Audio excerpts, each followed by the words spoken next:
వచ్చే 5 ఏళ్లు నేను మళ్ళా చెప్తా ఉన్నా, వచ్చే 5 ఏళ్లు ఏది మర్చిపోం. మనని ఇబ్బంది పెట్టినోని మర్చిపోం, మన మీద కేసులు పెట్టినోని మర్చిపోం, అట్లాగే మనతో నిలబడ్డోళ్ళని కూడా మర్చిపోము. తప్పకుండా నేను చెప్తున్నాను, కేసీఆర్ సార్ అంత మంచోన్నైతే కాదు. వచ్చే 5 ఏళ్లు చిట్టినాయుడికి ఆయన బృందానికి సినిమా చూపెట్టే బాధ్యత నాది. పక్కా ఇడిసిపెట్ట.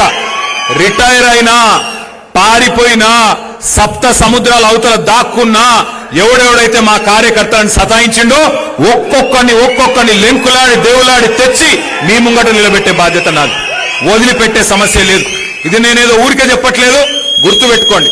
కానీ మళ్ళీ రమేష్ అన్న వాళ్ళని తీసుకొని రావద్దు, అన్న ఇవి మంచోడేనే అని మళ్ళీ తీసుకురావద్దు.